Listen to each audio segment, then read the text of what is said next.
Hey, okay, Be Healthy Pals. Jacqueline here. Testing, 1, 2, 3. Do you like my mic? Can you hear me? I have a mic on today. I thought maybe if I use a mic, you can hear me a little clearer. So, apologies for running a few minutes behind. I was having technical difficulties, as people can. Let's see. All right. So welcome and good morning.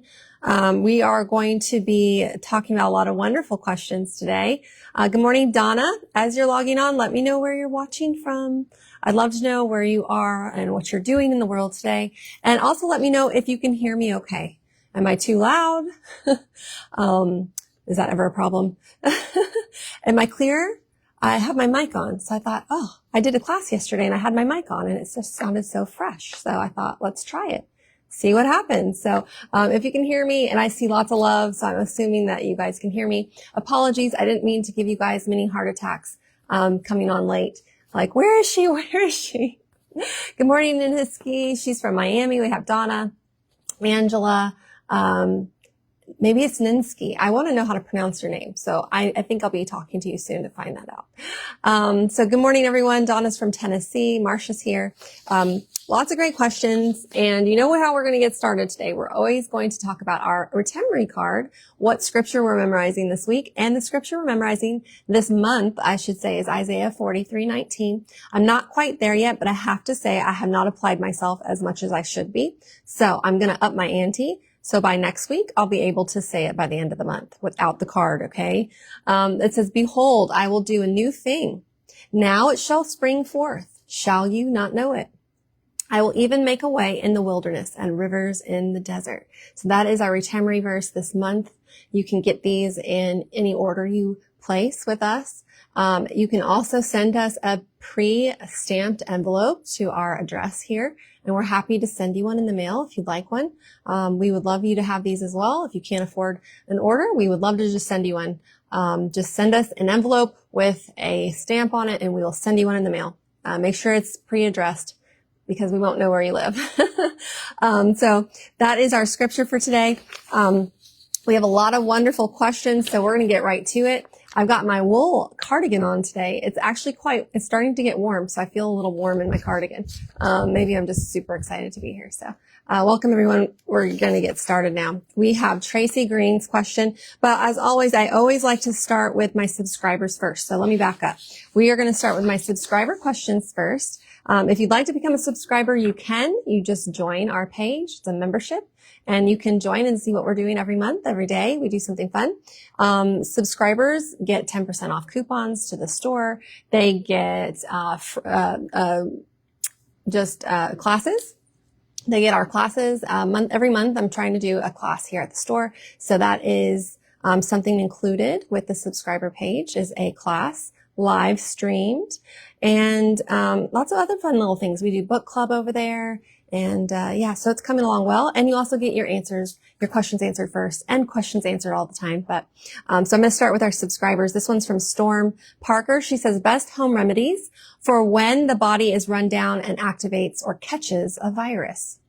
Things like vitamin C, zinc, etc., but also things like flu bombs, kind of like fire cider, fermented honey and garlic. How can we get prepared? I personally never get ill, but the people around me do. So I want to be prepared. Warming up. That's my warm up for talking today. Saying prepared. Prepared for family and friends. That is a really good question this time of year.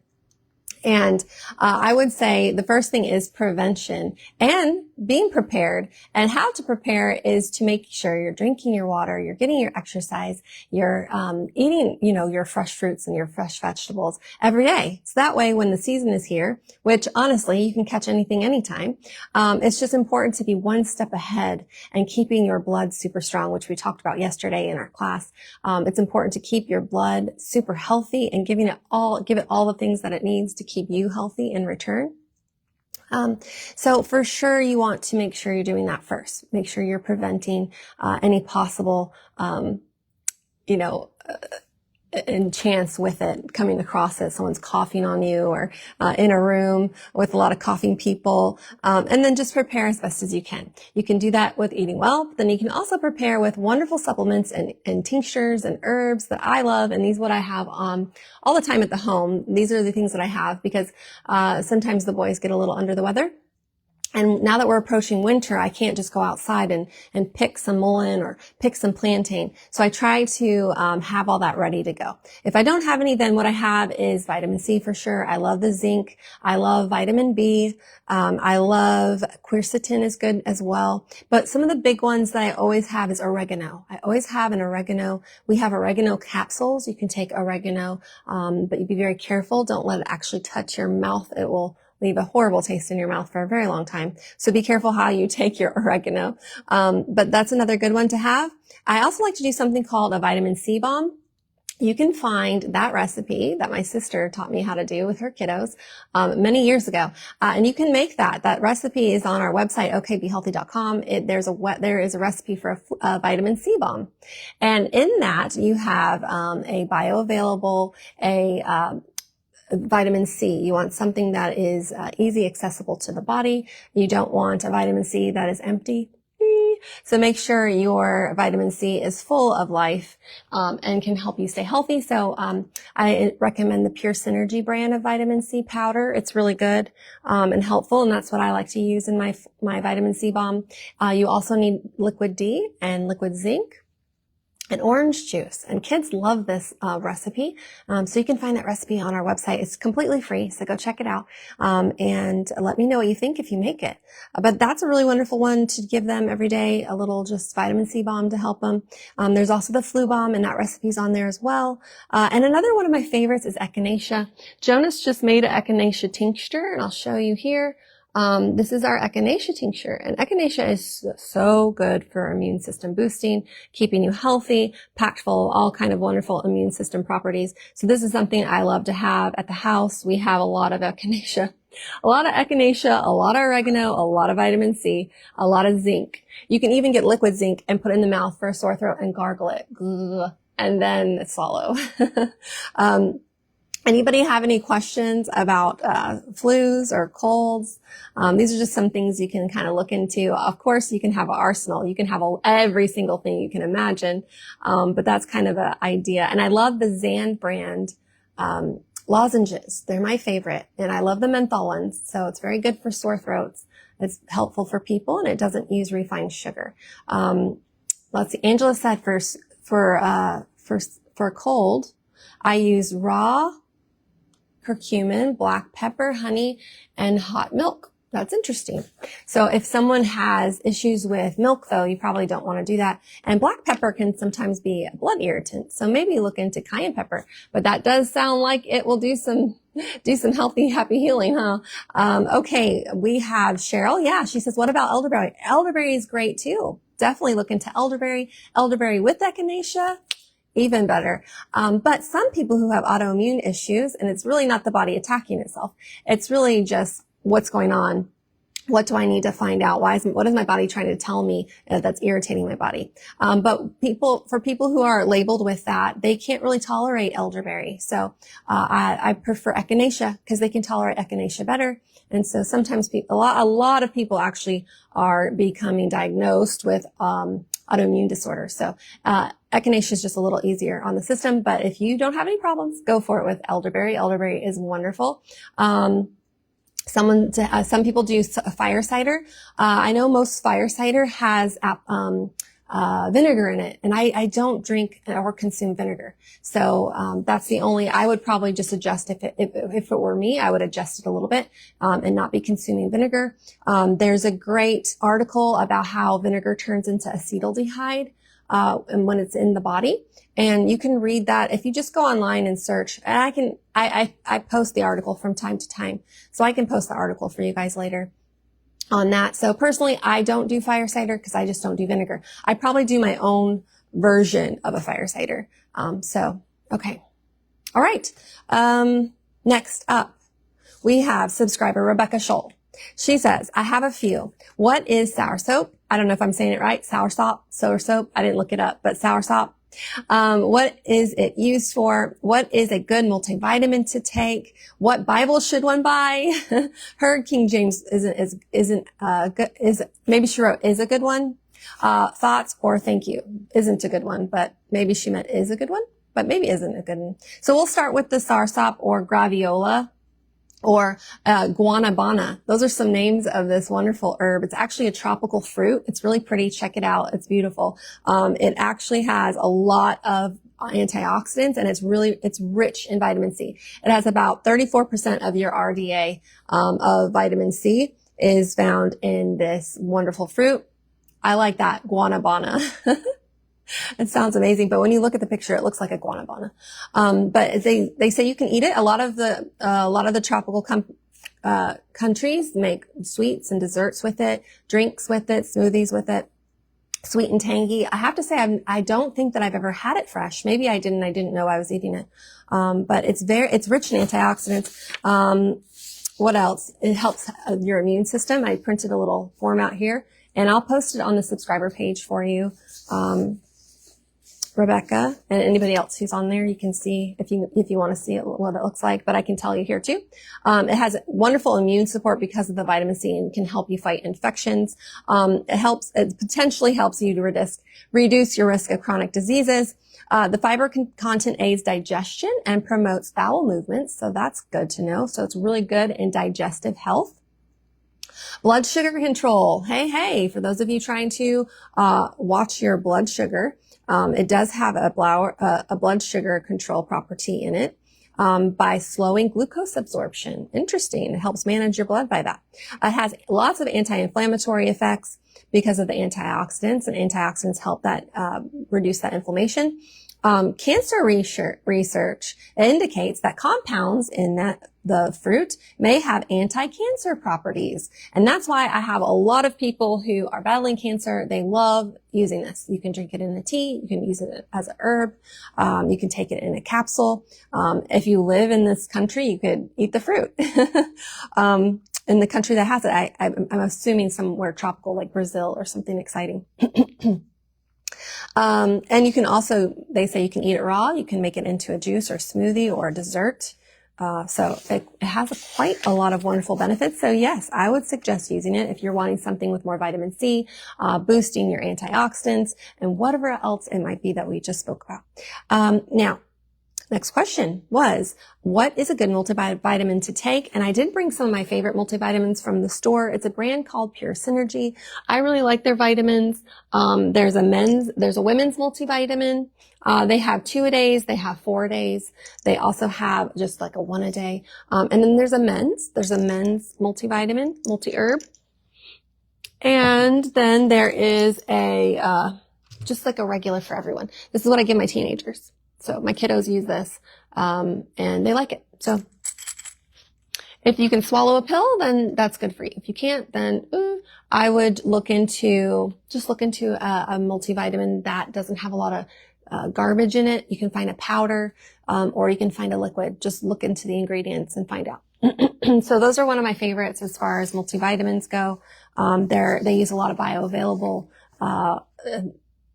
fruits and vegetables. So, it's not synthetic, which we don't want to be taking synthetic, capsules or supplements, because then what's the point? It's just a waste of your money and actually harder on your kidneys to take fake product and synthetic things, and your liver too.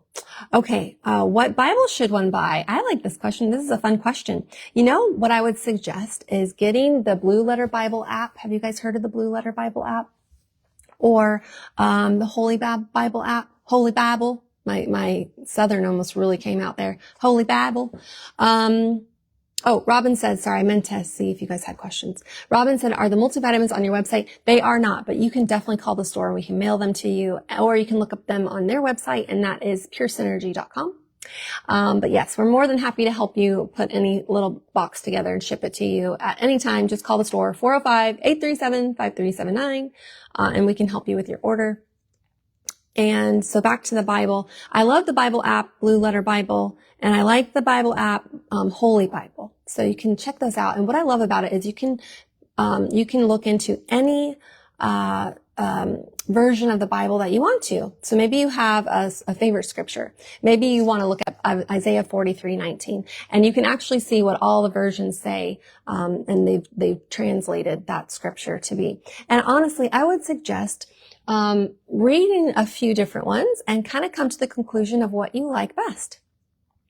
I know that I like King James Version. To me, that's what I've grown up on. And so I've always just read that and understood it. But I can understand as a new Christian, that can be really overwhelming, like thines and thuses. I remember when my son Joel was little, he said, Mama, when we get to heaven, are we going to talk in thines and thuses? And I was like, I thought it was so cute because he would start saying that at the house. Can you help me with, thine pants? And he would just not use it in the right context at all either. And it was just so cute because I was thinking, where is he getting this? But then later he asked me that and I was like, oh, that makes sense. How cute. I love kids. They're so cute. So perhaps we'll talk in heaven in thines and thuses. I do not know. Thus we will find out. NKJV, the New King James Version, a lot of people like that. There's NIV, ESV, NASB. Those are some of the popular ones I've heard a lot about. Donna said, I am reading the Blue Letter Plan now, chronologically, not in order of the books. Yeah, okay. So those are some options to check it out. And at the end of the day, find the one that means, that helps you the most. The one that really, strikes your heart, and pray on it, and God will show you what is best. But I like to sometimes go to just one scripture and look up many different versions and kind of get a gist of the whole meaning of it. Sometimes I have a dictionary because I'm like, what does this mean? And sometimes you have to dig and find out, what is pulse? What is this word pulse? What is this even? What was that back then? So you have to kind of do some researching, and one day we'll be in heaven and we will have all the truth, right? Just download it and we'll know everything. It's so easy. Until then, we just do the best we can. Okay. Rachel Spanius says, my mom, 71, fractured her back and is coming home from rehab, and is still in lots of pain. Do you have any tips to help relieve some of her discomfort so she's willing to do the PT work? So if Rachel's watching, I don't know. I don't know if Rachel's here or not, but my biggest question is does she have metal in the body? Did they put anything in her fractured back? And how did she do that?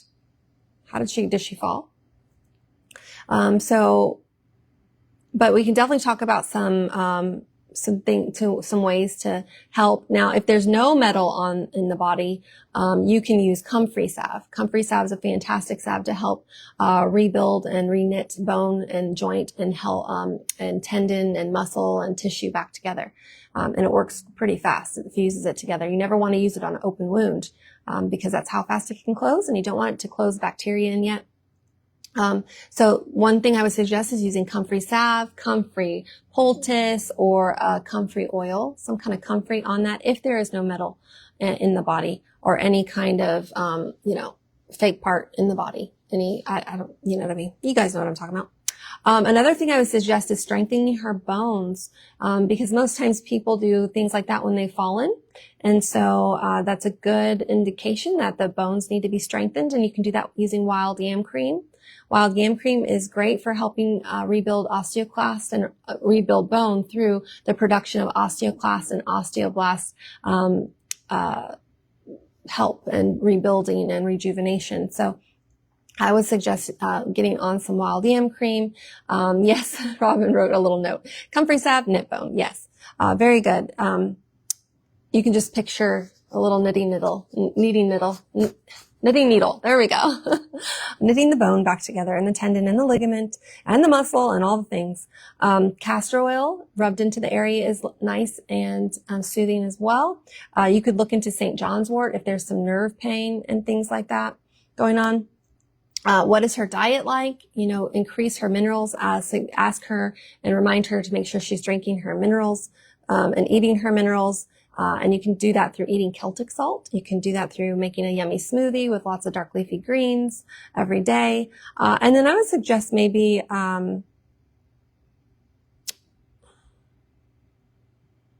hydration for sure. Hydration is important for especially the spinal cord, and the spine. Most of your spine is 75 to 80% water. So you want to make sure you are getting plenty of hydration and lots of drinking in the system. So take it easy. Don't, overburden your back. Warm and cold. Kind of do what is comfortable to her. Cayenne pepper shots act as an analgesic, so it's a natural pain reliever and helps heal the blood and heal the body quickly. So those are some things you can look into. But I kind of know I need to know a little bit more about her history. But that's some things you can start and you can try. Arnica, also, there's a Comfrey Plus that's infused with arnica, and that's for pain.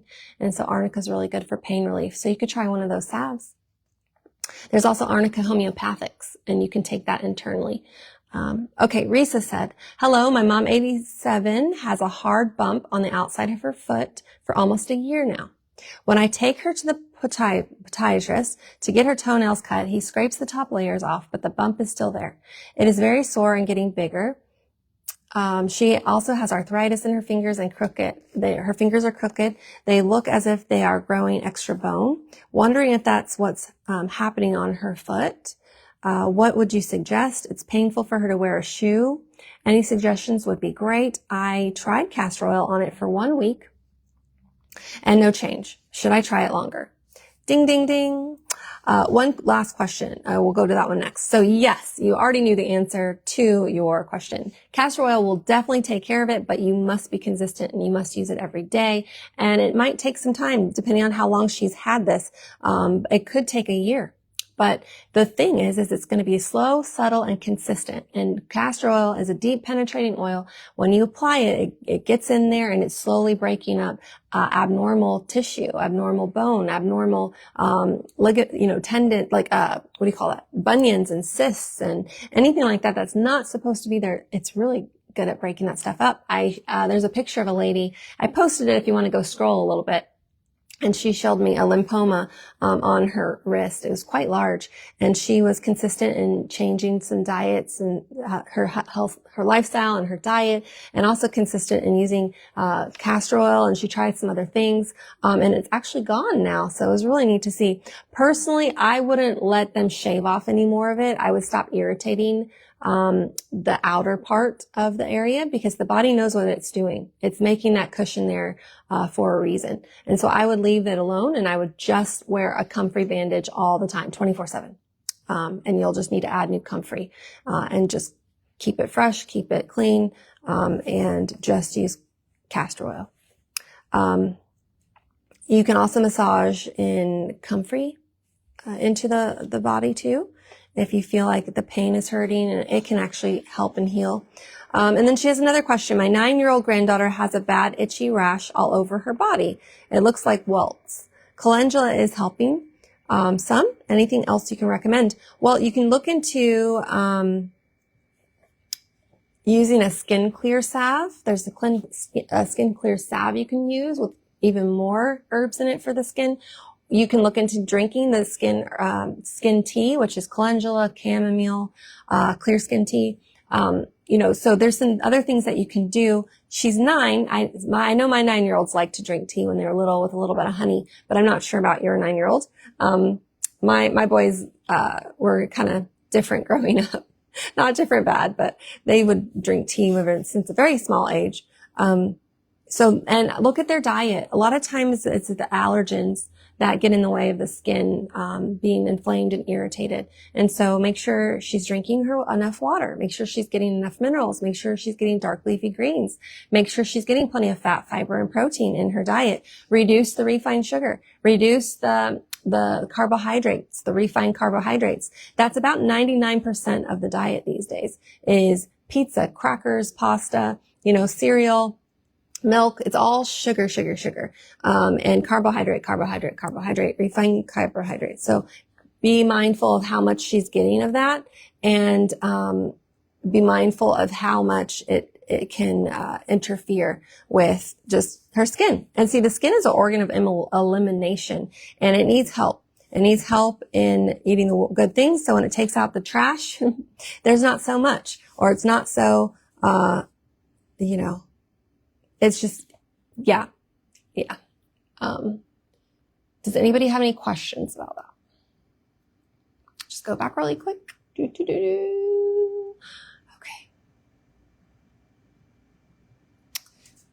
Okay. Oh, wow. Marilyn said that she had a bump on the inside of her knee and just used castor oil on it. It went away in about 2 months. There you go. That's a great testimony. Thank you for sharing that, on the bump on your knee.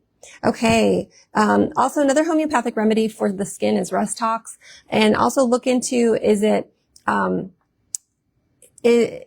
are you using a new fabric softener? What does your laundry detergent look like? What does her clothing look like? Is it plastic? You know, please, please, please start wearing real clothing. Wear clothing that is natural. Wear clothing that doesn't have any synthetics in it. Wear clothing that is going to help the skin breathe, because the skin is breathing. Okay, moving on. Julia. Okay, Julia Rex says, hi, Jacqueline. I have a question about turmeric as a painkiller. I read it in Barbara's book. Where can I find a good turmeric? Also, what is the difference between curcumin and turmeric? So the best turmeric is the really super bright gold turmeric. Look for the goldest color turmeric you can find. Also look for non-irradiated, and look for organic. Curcumin, so curcumin is an active compound property found in turmeric, which is a tubular, it's from a plant, really. It's a root plant. And it's bright and yellow. So that's where that comes from. It's pretty cool. It's great for pain relief. It's also good for inflammation. It's also good for, just helping reduce that inflammation, joints, bones, ligaments, tendons. You can, make it in a drink. You can make it in a smoothie. You can take the capsule, all kinds of things for turmeric. It's good for the blood sugar as well, balancing your blood. So, so curcumin is from turmeric. So people kind of get confused, like, oh, I just need curcumin, but it's actually the compound found in turmeric. So, you can find extra curcumin. I'm sure, you'll find that, like, some of the supplements, you'll see that it has, like, a certain amount. So depending on the dose you want and the strength that you want, and it does really help with inflammation. One last question. My grandbaby is 5 months old, and since she is born, has problems with her eyes watering and being goopy. Sometimes pasted shut just out of nowhere. She will be good and then go down for a nap and wake up with pasted eyes. This is a weekly, sometimes daily thing. What can we do for her? Thank you for your time. Okay, what I would ask is, if Julie's on here, Julie Rex, if you're here, what I would suggest is, what I'd like to ask is the baby breastfed? Is the baby breastfed, or is the baby, on a formula? So that's one thing I would like to ask. But there's some things that you can do that I did with my babies. I never put them on medications for this. I think that's, crazy, and I don't think people should do that personally. I've always just handled pink eye at home and any eye infection at home by doing a few of these things. One, making sure my kids are getting plenty of water. Two, making sure the air quality that they have around them is good. This time of year is a great time to open your windows, get fresh air in the house. Okay. Another thing you can do is cut an onion, chop up an onion and put it in their room. This will also help to keep the air clean. It will also help to, help the baby's, eustachian tubes. Something here is getting, plugged up, and we want to be aware of it and help it. Make sure there's no mold in the baby's room or in the home. Make sure there's no mold. Has the baby had antibiotics yet? That's another thing I would ask. So you might want to look into getting a probiotic. Colloidal silver is something I like to use when the eye is doing that. And that's just spraying it on a cloth and just gently rubbing it from the outer corner in, and gently working the crusty parts of the eye off the eye. The goopy part, as you said. Also I've done where I've taken an eye wash tea, and that's usually chamomile, calendula, and eye bright. And I've just made a small tea with it, and I've let it cool.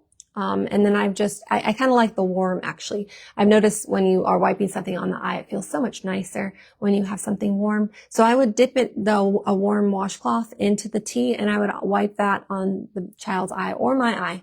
This is good for pink eye. It's good for any kind of eye infection. It's good for plugged ducts and things like that. You can wipe the eye.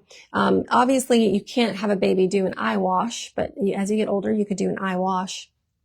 But until then, you can use a warm washcloth. Never use the same washcloth from eye to eye. At least use one corner to the other corner. Don't use the same segment of the washcloth because you don't want to transfer the bacteria from side to side. And salt water. Salt water is also a good rinse, but make sure it's somewhat diluted and make sure it's warm and gently rub. That's helpful. It could be a little bit more irritating to them than the other things you can try. But those are just some of the things that I have done. Castor oil is really good if you find you have a plug duct. So you just kind of put the castor oil in the duct and you kind of massage it. And you can even bring it down. You know what I mean? You can bring it down the eye. You can even put it on the eye a little bit, or before bed, just wipe it on her eyelids a little bit to help the eyes. And that's what I would do. Personally, I've never taken the boys to get anything for that. We've always just been able to handle that one at home. To me, that's an easy one. I'm like, oh, phew, that's it. Okay, we can handle this one at home. That's an easy one. But okay, and definitely rest. When my kids have gotten pink eye, I keep them home. I keep them resting and I have them keep doing all the things that we talked about, water and colloidal silver on the eye and things like that. Okay. I think that was okay. Jane says, I have a few grandkids, 8 to 11 years old, that are extremely hyper. Any solutions? They get very little to no sugar. They're very active outdoors and sports. Healthy eating family and drink lots of water. It seems no matter how active they stay, they're still bouncing off the walls. LOL. Thank you for any and all suggestions. I guess I would say, are they going to school? Because sometimes when they go to school, they may be eating the things that mom and dad and the family aren't aware of. That could be refined sugar. It could be food dye, and it could be, things that cause them to go bouncing off the wall, chemicals, but they might not even go to school. Okay. Kelly says, use breast milk in the eye. Sure. You can use breast milk in the eye. You can definitely try that. I tried that with the boys a few times, when they were babies. I always found though that the salt water, the calendula and the, just rotating those things, the castor oil, that seemed to be, better because, when that breast milk dries up, it is a food. And so it can kind of get, stinky. We've all smelled that when our baby has rotten milk underneath the neck and you're like, why do you smell like rotten milk? So I just really prefer to use the salt water, the calendula, or the colloidal silver for the eyeball. Okay.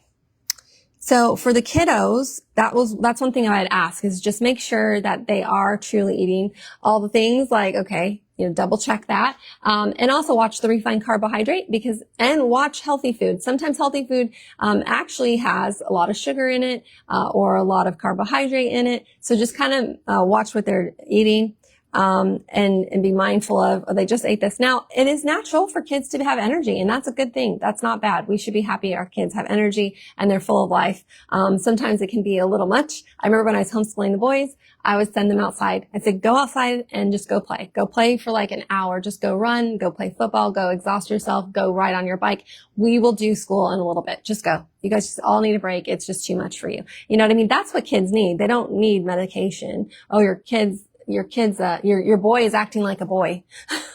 Yeah, go let them play. Go climb a tree. go build something out of sticks. Go jump off the roof of the shed. Whatever you want to do. Don't hurt yourself. Moms of boys know what I'm talking about. And some girls are like this too. I would suggest getting a trampoline, let them jump, watch food dyes, just watching those little things, those little extra things. Personally, I don't recommend giving, kids any herbs that are like calming, because I think it's important for them to be active. And so that's just kind of what I think. Now, I do know that there are herbs that will help you focus. And so there are focus herbs. There are herbs to calm anxiety and panic. But to me, it just sounds like they're being kids. And that will kind of wear off as they get a little older. Okay.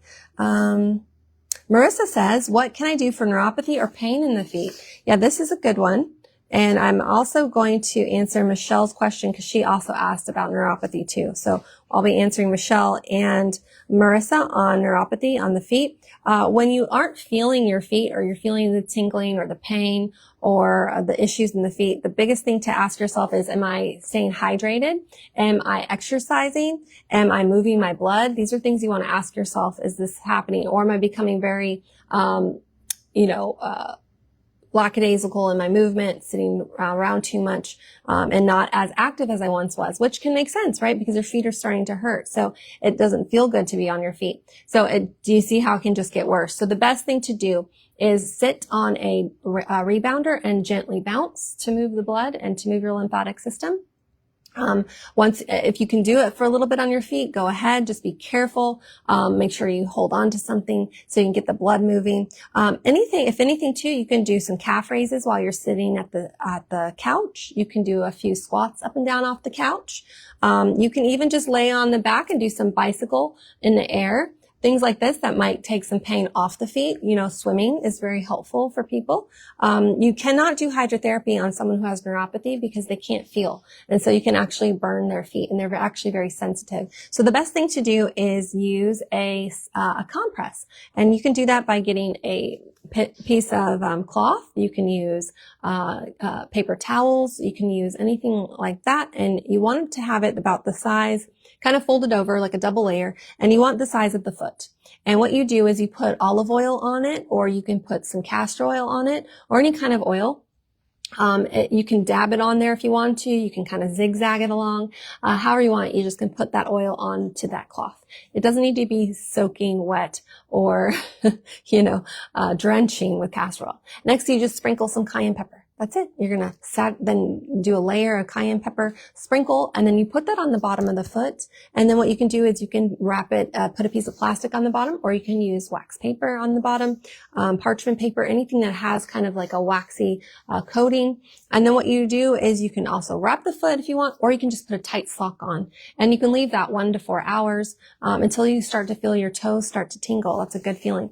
Also, using taking cayenne pepper. So you can actually take cayenne pepper to help move the blood, and you can take 1 to 1/4 to about a teaspoon of cayenne pepper. You can take more, but I would suggest starting very lightly. You can even put it on your food, sprinkle a little bit on your food if you're very new to it.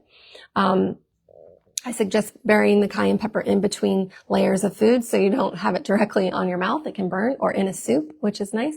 But definitely work on getting some cayenne pepper into the body to move the blood. And it's so important to take care of our blood and understand what our blood is made of. And definitely hydration is key to your blood moving. Oxygen is key to your blood's health. So these are some things to be very mindful of. Joel makes a neuropathy salve, which has the cayenne already infused in it. So you can rub the salve into the foot if you like. But those are some things that you can do, and you can do that daily. Until you start to feel better. And then as you start to feel better, increase your exercise a little more so you can reverse those symptoms. And obviously your diet, your lifestyle, things like that. You got to be mindful of and watching that. Does anybody have anything on neuropathy? Any questions on neuropathy? Okay.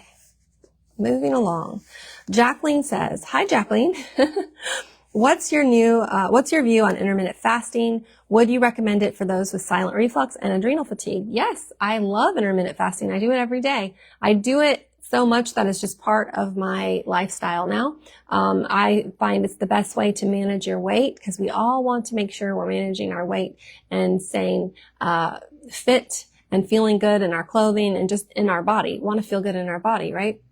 And so I definitely recommend intermittent fasting. My favorite is just not eating after 5 and then not eating till about 7 in the morning, sometimes a little later, 8 or 9. Like this morning, I'm going a little longer. I haven't eaten breakfast yet, and I feel great. I'll probably eat breakfast around, 10:30. Have a nice big breakfast, and then have a later evening meal, probably around 4 or 5. So it's just up to you how you like to eat, but that works out for me. And I know some people do really good with just eating 1 meal a day. And I recommend absolutely doing that in the middle of the day. If you do want to go to a 1 meal a day, make sure it's a quality meal, right? We want to make sure it's a very healthy fat, fiber, protein, very good, healthy meal, to sustain you and to make you feel well the rest of the day. So yes, I definitely, I've heard a lot of people, healing a lot of issues in the gut and with the reflux and just with gut health, with weight gain, inflammation, all kinds of stuff. Okay, so yes, I recommend it. And adrenal fatigue, yeah, adrenal fatigue for sure. For adrenal fatigue, I would want to ask, Are you drinking coffee? Because coffee is the number one reason why people have adrenal fatigue. Stress is another one, but a lot of stress can be handled if you're not drinking coffee. Coffee makes all stress even worse and just makes people on edge. I see people get in so many arguments, sometimes just, like even driving, we've all seen it where people are just off the top and you're thinking, this person's fuse is really short. They must have had too much coffee. That's what I think anyway, because they're just not thinking clearly. So some really good herbs for the adrenals is definitely using wild yam cream because it helps it's a hormone, so it helps to regulate that. Ashwagandha, rhodiola rosea, ginseng. There's licorice root, but you can't take that if you have high blood pressure, so be careful. There's holy basil, maca, schisandra berry. These are some really good things to help you with, just everyday adrenal fatigue and energy. Would I take all of them together? Maybe if you can find a good tincture. It's not necessary if you want to try an herb here and there to try, but ginseng is great for all kinds of energy, and maca is great for all kinds of energy and stamina and things. So, that should help. Does anybody have any questions about that? Yeah. Now reflux is something that you can actually conquer by not drinking with your meals, right? Don't water down your hydrochloric acid. Don't go to bed with a very heavy stomach. You don't want your stomach having to work after hours. Your stomach doesn't want to be on the night shift. Your stomach wants to sleep when you sleep. So give your stomach a break and a rest. So try to be done eating by 5 at the latest. If you have to have something after 5, then make sure it's something very light. But see, anything that you eat is going to break that intermittent fast. If your fast is going to be like 12, 14, or 16, or even 18 hours, basically that is not eating anything in that time period. You can definitely drink water if you want to, although water, what I found, interferes with certain detoxing. So if you want to get to those cells, then I was just this is all new to me, so I'm kind of intrigued. But that's why they say dry fasting has some merit to it. So I want to look more into that. I've never done it personally, but I thought, no, how interesting is that? Now, there's some things you can take to help. That's slippery elm. Slippery elm helps for anyone who's having reflux. Magnesium citrate helps for anyone who's having that. You also need to strengthen your hydrochloric acid, and you can use a digest tea. So those are some good things, okay? Hope said, and if you have any questions, I'll look for that here as I'm going on to the next question. Hope said, what's the best time and best way to take parasite tincture and a binder, please? The best time, I kind of go back and forth on the best time. Everybody has a different opinion. I've been reading a lot. I've kind of concluded that I personally think the best time and how you should do it is your binder first. So I'm going to make sure that I go back and all my instructions are the same now. I do believe that your binder should be very first. And so then you should do the parasite cleanse about an hour after. Make sure you do not take any medications with a parasite cleanse or with charcoal when you are doing a parasite cleanse. Never take medications with charcoal. Okay? Never, never, never. And obviously binders, any kind of binder, you don't want to do that, but you can definitely take it about an hour later. You can take all your medications an hour away from it. So if you're doing our parasite cleanse, then it's the parasite binder, an hour later parasite cleanse. Or if you're doing capsules, or if you're doing any kind of parasite cleanse at home, it's always a binder, an hour later parasite cleanse. And you do that about twice a day. And so, here's what our binder looks like.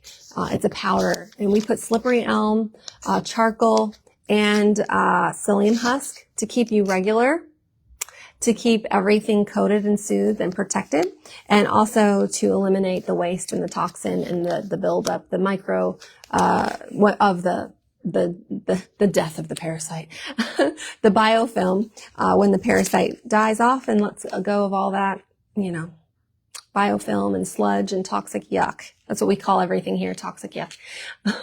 When we're talking about toxins, free radicals. So that's something you can do, is you can take a binder and a parasite cleanse tincture. Our parasite tincture has oregano now in it, wormwood, cloves, and black walnut. So it's really good to do. And you can take that, personally, I forget I have the mic. Personally, I like to take my binder and my parasite cleanse every day because, I eat meat sometimes and I have animals in my home and we have chickens outside and I have outdoor dogs that I love to play with and pet and love on. And so I just personally take a parasite cleanse as much as I can remember every day. And I feel great. My children who have to be working around the animals, I definitely have them doing a parasite cleanse. And I definitely have like my son who does the kitty litter boxes. I'm always on him. Take your parasite cleanse, take your parasite cleanse, take your parasite cleanse. So, parasite cleanses are important. Yes, we have parasites, people. We do. Like I was just watching this commercial and it was talking about a medication and one of the side effects is could increase parasitic infection. I'm thinking, what do you mean increase parasitic infection? How is that even possible? I need more information, please.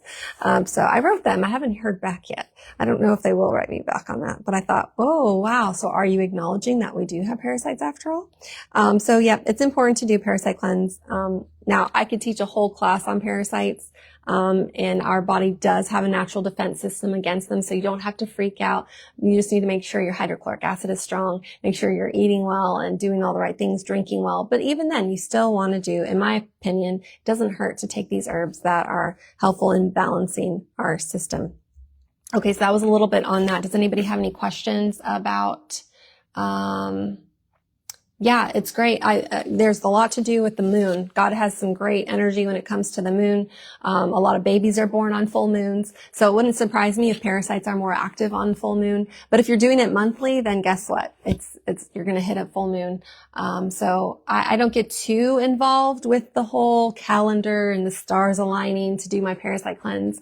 I think it can get a little hooky pooky, and way too spiritual, for me there. But I just kind of keep it like easy to follow, easy to, to do. And if you do it every month, then, you can do it once a year. You can do it. Donna's taking it right now. You can take a parasite cleanse once a year. You can do it once every 6 months. You could do it every 3 months. Or you could do it every day. I haven't had any problems taking it every day. I probably would, sometimes I just have charcoal capsules. If you don't want the binder every day, you can actually just do charcoal capsules as a binder and just make sure you're hydrated. So that's a little bit on that though. Okay, next. Crystal says, how can I start to heal my gut? Yeah. Well, the best thing to start to heal your gut is to stop all the things that hurt your gut. And so, all disease starts in the mouth is what I like to say. I know people say the gut, but actually there's one step before that and it's the mouth because nothing can get to the gut before it's been to the mouth, whether it's antibiotic, whether it's alcohol, whether it's, processed foods, chemicals, right? It all takes, it starts in the mouth. So we need to be mindful of what we are going to put in our mouth. And so be aware of that. First and foremost, okay, what's going in my body? What am I feeding my microbiome? What am I feeding my gut? What am I not feeding it that I should?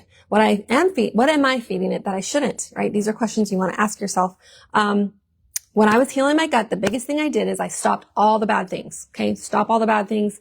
You know what that is when it comes to your diet, right? We know refined sugar is terrible for the gut. We know alcohol is terrible for the gut. We know,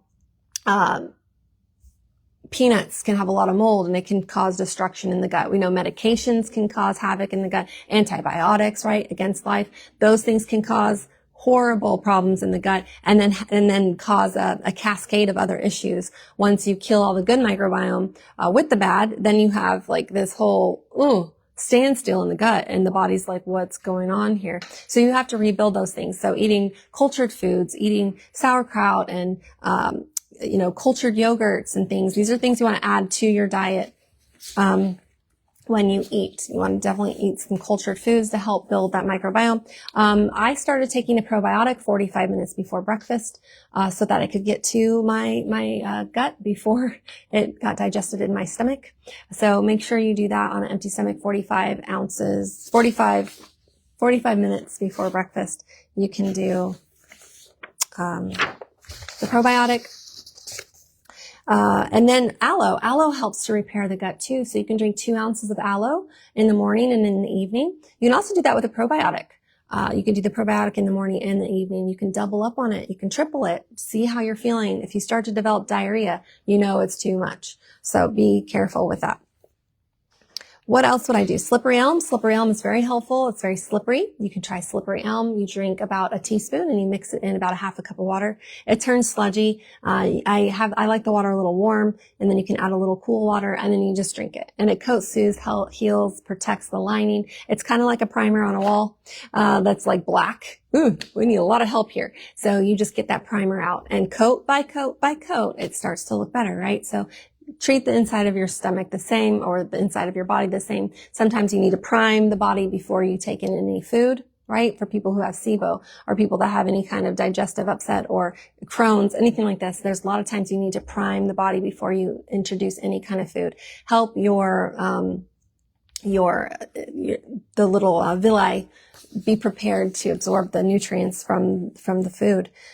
I brought some of the things you could see. There's a gut repair powder, and that's made with myrrh and slippery elm and golden seal powder. And this is something you can drink to help also coat, soothe, and heal. If you're doing this, you don't necessarily need the slippery elm, because the slippery elm is already in the gut repair powder. If you feel like you just need slippery elm, you can try just slippery elm first. There's also digest or bitter tea, and you can take this, you can make this, and you can drink a little bit before each meal to help you strengthen your hydrochloric acid to help you digest your meal. That's another thing you can do. There's a colon tea if you aren't moving, right? If you aren't moving the way you can definitely look into a colon tea. We also make a colon tincture that you can drink as well every day to help you move. You want to be moving the bowels, and you want to be coating, soothing, and healing the inside of the body. So those are some things that I started to do as I was healing from my gut problems. I was having a lot of bloating and a lot of issues. So make sure you're not drinking with your meals. Make sure you're eating good quality foods. So that's a good start on healing the gut, and be active and pay attention. Is this helping or is this not helping? If it's not helping, try something different. If it's helping, stick with it. Make sure you're drinking plenty of water. Okay, Tracy says, I appreciate all your time and all your questions. Oh, you're so welcome. So fun. Julie says, ADHD for a boy, what can he take to focus, regulate his mood, etc.? So the first thing with ADHD I would suggest is be super mindful of food dye. Do not let them consume any of it. Go to a complete food dye-free diet. Tell grandmas and grandpas and friends and teachers and everyone, hey, this does not make my child feel well. Okay, so that's the first thing I would do, is really evaluate what they're eating. I know we're in the time right now where they're getting candy like crazy. It's just little pieces of poison in my point of view. With the food dye and all this cancer causing ingredients and carcinogens and, oh, was that out loud? I'm sorry. Be careful about the candy intake. Ooh, try to get organic candy if you need to wean from toxic candy to less toxic candy, and to look into some more. There's some candies, I think they're called. Hey, driver. Is anybody in here? No. Oh, you're in here. I hear you. What's the name of those candies that don't have the sugars in them? Smart Sweets. Smart Sweets. So sometimes the boys will get Smart Sweets. Have you guys seen Smart Sweets? And I'll give them those, but be really careful about the food dye. The food dye is enemy number one with kids and their attention. And focus, there are some wonderful herbs for focus, and that is ginkgo, rhodiola rosea, ashwagandha, rosemary actually is one. You could even, put the essential oil on or smell the essential oil, and see if that really helps him be calm and focused. But those are some, wonderful herbs. Watch out for the other allergen foods, but the biggest ones I've seen is the refined sugar and the hybridized wheat, causing a lot of attention issues for children over the top, right? So be careful for that. There's a good book by Dr. Bruce Fife called Stop Autism Now. Yep. And it's about a lot of neurological disorders as well. So you can look into that. And if there was any vaccine damage, you can look into doing like a detox, cleansing the system from those heavy metals. Okay.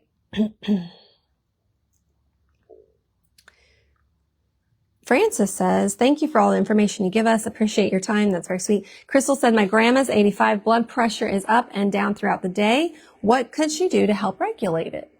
She is currently taking blood pressure meds, but they don't seem to be working. There are some really great herbs for blood pressure.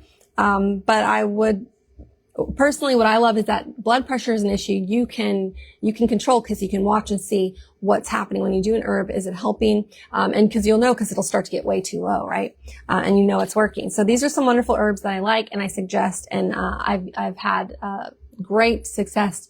I've heard great successful stories of people using this when it comes to their blood pressure. Basil is one of them. Ginger and garlic, hawthorn berry, cayenne pepper. Now, French grapeseed extract, that is the newest one, and I'm really loving what French grapeseed extract can do. So you can get that in a capsule form. It is quite potent stuff, and it's good stuff. It's from the French grapeseed, and it's very good for inflammation. It's very good for helping with the blood pressure, with basically relaxing blood vessels and improving blood circulation, improving the overall circulation. There's cayenne pepper, which I said water. You must drink water. Make sure she's drinking her water. As we get older, that craving for water diminishes entirely. So our elderly are not drinking enough water. It's a slow thing that happens. Gradually, people stop drinking water and then suddenly they don't drink any water. So make sure you are drinking your water. Keep that habit going. Hibiscus is very good for the heart. Holy basil is good for the heart. Celery seeds, mineral salts, right? Eating that little pinch of mineral salt before every glass of water. Now, you don't have to do all this. I would just suggest try a few. Try hawthorn berry, try the French grapeseed extract, and then be mindful of, because she's still on the medication and you're doing this to lower it naturally, then you need to be mindful of it getting too low. And that's when you need to talk to the doctor or use your best common sense and say, you know what? I don't think she needs this whole pill, maybe half. And then guess what? I don't think she needs it at all. Talk with the doctor. I can't tell you to get off medications, but I can tell you what I would do. That's definitely something I would do to suggest that. Obviously, lifestyle, diet, you need to look into all these things as well. But that's a quick little tip to help real fast with the blood pressure, to be aware of it. Also, selenium is really good. Selenium helps recycle your antioxidants and get more uses out of your antioxidants. Francis says, hi, what do you recommend or suggest for a torn rotator cuff? Also, I have a friend who may need hip surgery, which she does not want. Any suggestions? Yeah, rotator, as long as there's no parts in there, like there's not like a fake shoulder or any metal, you can use comfrey salve. Comfrey salve is very, very, very, very, very, very, very good for helping to knit bone, joint, tendon, muscle, all that back together naturally and quickly. And so I would suggest using comfrey salve. You can use the comfrey salve with a infused arnica. Arnica is for trauma, for bruising, and for pain. So arnica is really great for that. You can also take arnica homeopathic remedy. She says she has a friend who may need hip surgery, which she does not want. I would suggest also wild yam cream for anything when it comes to your bones. Also make sure you're getting enough minerals. So I know a lot of times people are faced with the surgery or the medication and they say, I don't want this. So it needs to be, I don't want to eat. I don't want a lifestyle that. They also need to want to not, how do I want to say this? Basically, what I'm trying to say is that same rule can apply to not eating the foods that cause those problems. So abstaining from the refined sugar, staying away from the caffeine, staying away from the hybridized wheat, staying away from the things that cause the hip not to heal is just as important as not wanting the surgery. But it's hard for people when they come into me, I don't want to be on this medication, what do I do? You tell them what to do, but they don't want to do that. It's kind of inevitable. Like it's going to happen. You're going to have to be on this medication if you're not willing to make changes. You're going to have to be, doing the surgery if you're not willing to make changes. So you have to make the changes. I guess that's what I wanted to say. I'm trying to say is that you have to be just as willing to make the changes that you need so that you don't have to do those things. And lifestyle and diet and so on and so forth. Wild yam cream is helpful, yes. Eating minerals is very helpful. Your bones are constantly being remade. Using comfrey salve is wonderful too. So those are some things she can do, but the biggest thing is providing the body with nutrients, resting the hip, don't overexert the hip. And you can use castor oil compresses. Anything's possible, guys. Anything is possible. Sherry says, what is the best way to heal elevated liver enzymes? So what I would ask if Sherry's here is, what's the cause? Do you have a cause on that? Do you have something that is, causing you to have liver enzymes high? Meaning some people drink a lot of alcohol, some people have underlying disease, some people are on medications. These are things that can cause your liver and your liver enzymes to be elevated. So definitely look into the cause. If there is something that you can turn off, do that. And if that is like drinking alcohol, turn it off. If you're eating lots of high fructose corn syrup, right? Any high amounts of refined sugar, turn that off. Turn it off. Don't get it into the system anymore. If there's medications that you don't necessarily need to be on, talk about it with your doctor. See if you can handle it in a natural way that's not hurting you, and turn that off. And then you can start to address that fatty liver issue or the elevated liver enzymes. Some of the biggest things that I like, if you're smoking, these are things to look at. Milk thistle is one of my favorite herbs for the liver. I also like dandelion root for the liver.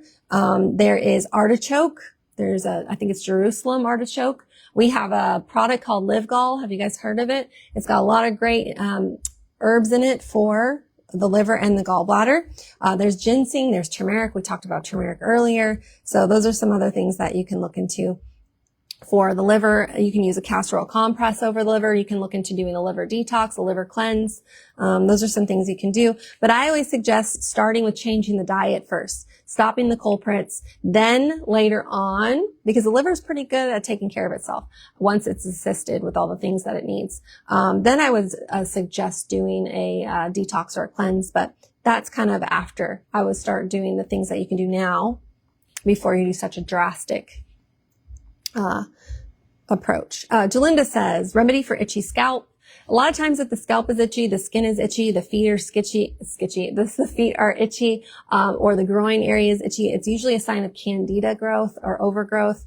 So definitely get those sugars way down. Watch out for your carbohydrates. Watch out for your yeasty foods, your alcohols, your sugars, your carbohydrates, your breads.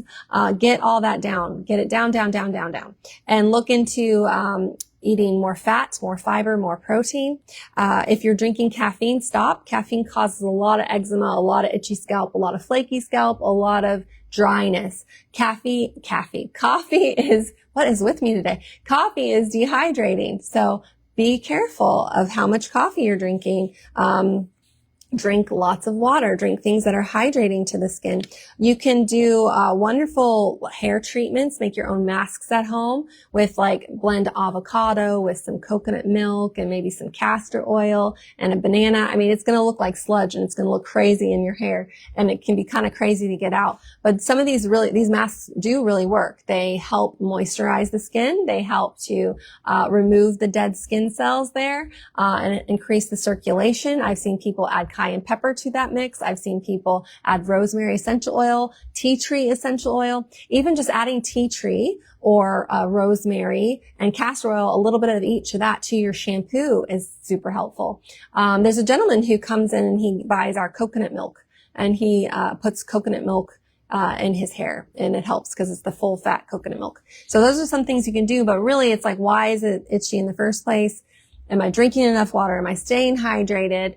Am I drinking too much coffee? Too much coffee for me is any coffee or any caffeine. And it's not just coffee, it's any caffeine. Caffeine is very dehydrating, and so is refined sugar. Sorry guys, they just rob your body of minerals that you need. Okay. Michelle says, help with peripheral neuropathy. We talked about that, and we talked a little bit about SIBO. We talked about gut repair, but SIBO is small intestinal bacterial overgrowth. Say that 4 times fast. Basically, you need to balance your microbiome, and you can do that by getting lots of cultured food. Like kimchi and sauerkraut, and we talked a little bit about this before, kefir and What else, guys? All that good stuff. Sourdough bread, but sometimes bread is not good for people who have gut problems. So I would almost just say no sourdough for a little while until you can get your gut healing. Get your probiotic, maybe double it, maybe triple it, twice a day, 45 minutes before breakfast, right before bed, on an empty stomach. Get that going for the SIBO. Yep, that's what I do. Get those probiotics. Get the good food. Avoid the foods that hurt your microbiome. A lot of times people have this because they've had too many antibiotics. So kind of address where it happened, when it started, and how to slowly reverse that, which we talked a little bit about. So you can go back and kind of listen to repairing the gut and a few other questions on that earlier. Crystal says, does the TSA give you and your family a hard time by saying you want a pat down instead of going through their machine? You know, sometimes if we're late or we're in a hurry, we just go through the machine. I give them charcoal, and we eat well. We drink smoothies like almost every day, maybe twice, 2 times or 3 times a day. If we're really busy and we don't have time to cook, we'll just make a smoothie. And we always just make each other one. If I know that we're busy, we'll just, here's a smoothie, Mom. Here's a smoothie, Jonas. We're just busy. So we make smoothies all the time because you can easily get fat, fiber, protein, and you can chew your smoothie and, do some things like that and get some work done. I know sometimes it's nice to just give yourself a break, but some days we just don't have that time. So it's important to eat that rather than a bag of chips, right? Eat the good things over a bag of chips. Okay. So when we do go through the airport, sometimes we do go just through the machines, and that's when I just give everybody charcoal. And we eat cilantro, and it is what it is, right? You just pray for it. What is, and there's nothing we can do about it. Now, sometimes when I've had time and I'm early and I've arrived with plenty of time at the airport, I'm like, no, I'm just like, no, I'm not going to go through the machine. I opt out, please. And so what they do is they set you to the side, and it could take time. I personally, of all the experiences that I've dealt with this, I find that I become a pest to them. They do not really care for me not wanting to follow suit and just go with the crowd, because I have to be set to the side. I'm giving like a little paper to hold. Then I have to wait for someone to come. So there's a lot. I would say it's probably a 45-minute ordeal. Because you can tell I am a nuisance to them.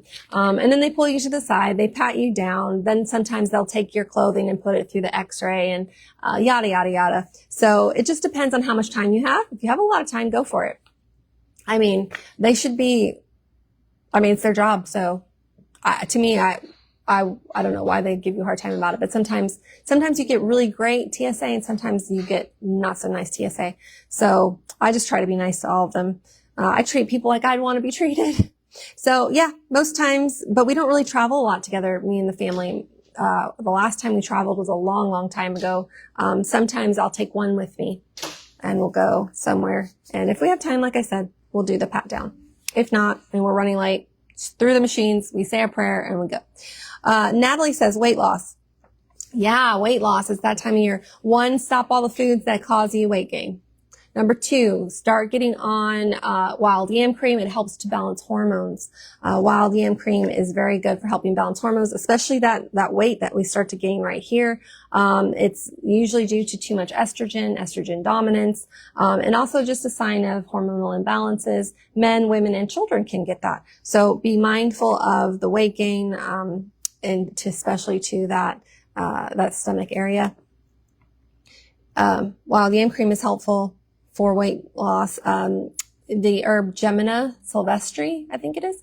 It's really good. It's good for it's called sugar destroyer. So it helps to burn, that sugar, and help your body burn it, I should say. It's a very good herb for helping with weight loss. Cayenne pepper is very good for weight loss. So take a shot of cayenne pepper every day, to help move the blood, move the metabolism. Ginger, you can make some kind of fun shot with this. Get creative. I just wouldn't add apple cider vinegar to it, but anything else that you could try.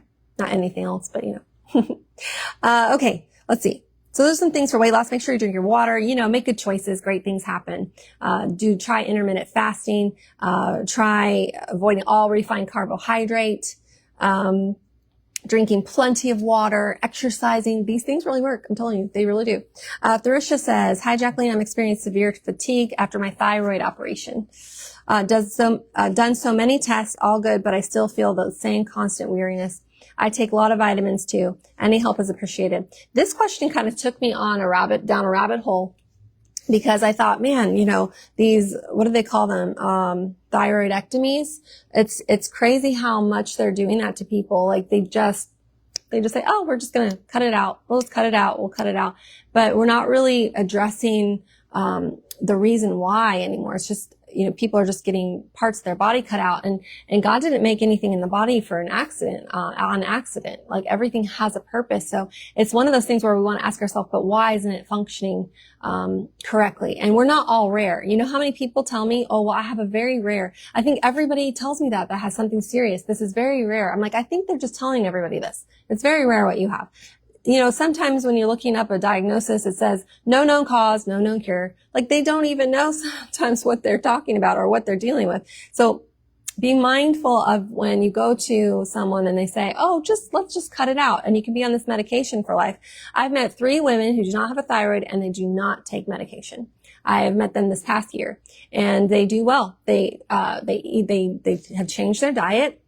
They've changed a lot of the things that they do. They have good days and bad days, like don't we all? But they feel better not being on the medication. And the side effects of these medications like levothyroxine is quite scary over time, and you have to be dependent on this. Now, I looked into what levothyroxine is made of and made from, and it's made from, number one, an amino acid called tyrosine. Have you guys heard of it? And then salts.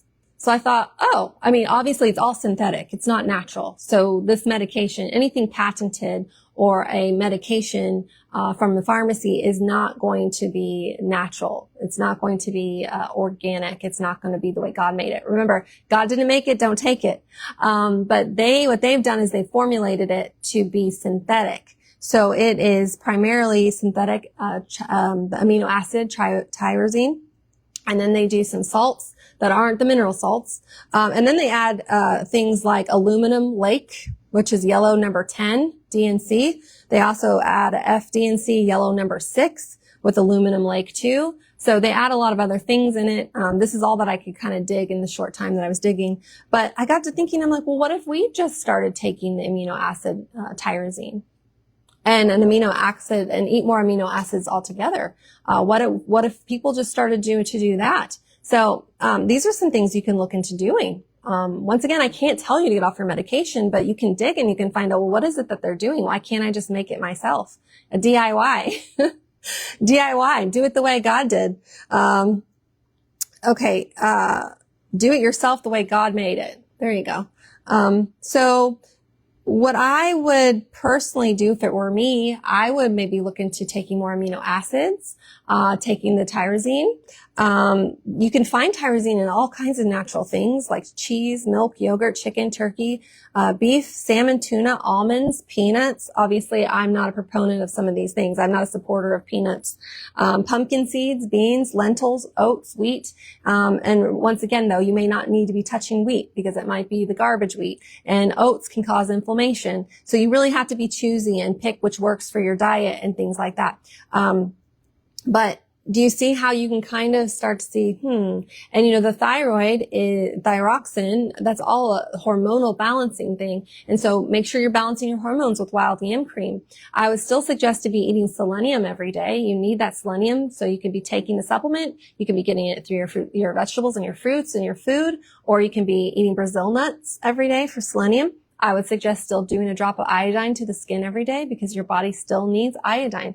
The body is remarkable when we have you ever seen an ant? Have you ever put something in the way of an ant and it had a path it was going? And you put like the biggest thing in front of this ant, like a big rock, but to us it's a pebble, but to them it's like a boulder. What are they going to do? They're going to walk right up and over it and down it like it's nothing. I feel like the body is the same way because it's so marvelously made by our maker, our creator father. I feel like it just knows what to do. So even if we've taken our thyroid out, I feel like the body just knows, okay, What's this boulder in the way? How can I get up, over, and down and keep going with this? I really, truly feel God made our body to heal, and God made our body to be very adaptable. We know that God knew we would be doing this to our bodies, and we'd be in the position where we're just cutting things out or removing things. So I just really feel like there's things that you can do naturally that will still help heal, and you can still thrive. Okay, so those are some of those things. What else did I want to talk about? Yeah, I think that was basically that. Do you guys have any quick questions here? I can stay for about 2 more minutes. I started a little bit late today. Sorry about that. But if you have a few things about what I just talked to, I think I saw someone say something about, yeah, okay. So Cheryl says, I'm on levothyroxine and it does not help. I've heard that a million times too. A lot of women have told me it doesn't help me. It makes it worse. I just feel terrible. And now I'm getting all the side effects. So I'm thinking, well, I mean, then do something different. Don't, you can decide. Do you know what happens when they recall a medication? They tell everyone, stop taking it till we figure out something else. It's just crazy to me. Okay. Anna posted a weight loss drink. Let's read it. 2 lemons, ginger, peppercorns, cinnamon sticks, filtered water, honey. Cool. So I would make a few adjustments. Like if you are, peppercorns can have a lot of mold, so maybe do cayenne pepper instead. Black pepper can be a blood irritant, so possibly do cayenne pepper instead. Cinnamon can also be a blood irritant for some people, so try cinnamon. If you find it's irritating you, then try cardamom as a replacement. And honey, if you are diabetic, then definitely don't do the honey, maybe do some stevia. And if you don't, I'm not a huge sweet person, when it comes to my, drinks like that as much, so I would probably do it with no honey. But that's just me. But yeah, that's a great, that looks like a very nice recipe. Thank you for sharing that. That's how I would probably, change it around or customize it for people. Kathy says, what's your advice about cancer returning? Well, when did it start and how did it start and how did it go away? If you're using chemotherapy, then it's kind of inevitable that it will possibly come back because, habits haven't been changed and diet restrictions haven't been changed and environment hasn't been changed. And so that's kind of a loaded question. But the best thing is to go back to what kills cancer cells. What does the cancer thrive on, and stop all the things that it thrives on and start doing all the things that it does not like. It does not like an alkaline environment. So make sure you're eating and drinking lots of alkaline foods. Make sure you're staying away from the acidic foods. It does not like an oxygenated system. So make sure you're getting lots of exercise and you're exercising. So things like this is what I would look into, personally. Okay. Donna says, I'm slowly discontinuing Synthroid down to 2 a week, using Brazil nuts instead, but the blood work was borderline low. Yeah, so you're just going to have to see how your body's reacting as you try things and do things when it comes to your thyroid. So, all right. Well, thanks guys for being here today. Appreciate you. Yeah, it's going to be a good day. It's Friday. Got the weekend ahead of us.